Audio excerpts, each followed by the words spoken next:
के मकामी और आलमी मार्केट में सोने की कीमत में मजीद इजाफा हो गया। फी तोला सोना 2,300 रुपये के इजाफे से 4,38,862 रुपये का हो गया।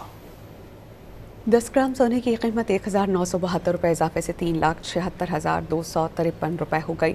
आलमी मार्केट में फ़ी औंस सोना $23 के इजाफे से $4,165 का हो गया।